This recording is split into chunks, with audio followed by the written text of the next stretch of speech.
ఆకాశంలో కనిపించే ఆ మామూలు మేఘం కనిపించడానికి లైట్‌గా ఉంటుంది కదా!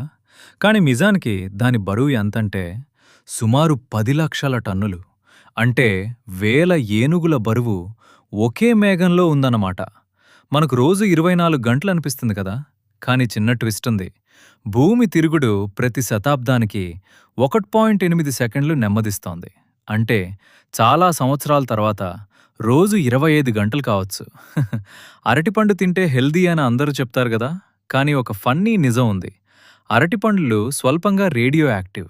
అందుకే సరదాగా కొందరు అంటారు, banana is the safest radiation snack. మీ ఇంట్లో తేనె ఉంటే ఫ్రిడ్జ్‌లో పెట్టాల్సిన పనిలేదు. ఎందుకంటే తేనె ఎప్పటికీ పాడవదు.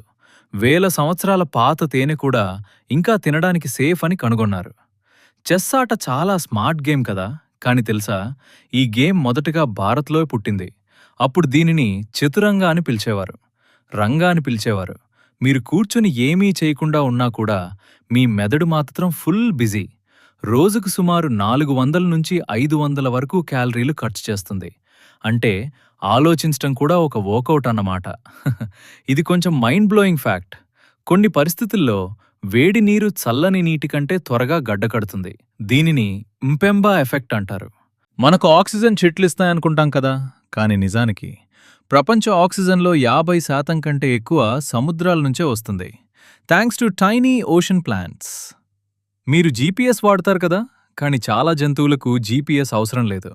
వాళ్ళు భూమి మ్యాగ్నెటిక్ ఫీల్డ్ ఉపయోగించి దారి తెలుసుకుంటారు. మన కడుపులో ఉన్న ఆమ్లం ఎంత బలంగా ఉంటుందంటే అది చాలా బలమైన పదార్థాలను కూడా కరిగించగలదు. అందుకే మనం తినే ఫుడ్ అంతా డైజెస్ట్ అవుతుంది. మీకివి కొత్తగా అనిపిస్తే సబ్స్క్రైబ్ చేయండి. తెలిసే ఉంటే కూడా సబ్స్క్రైబ్ చేయండి. ఎందుకంటే అది ఫ్రీ.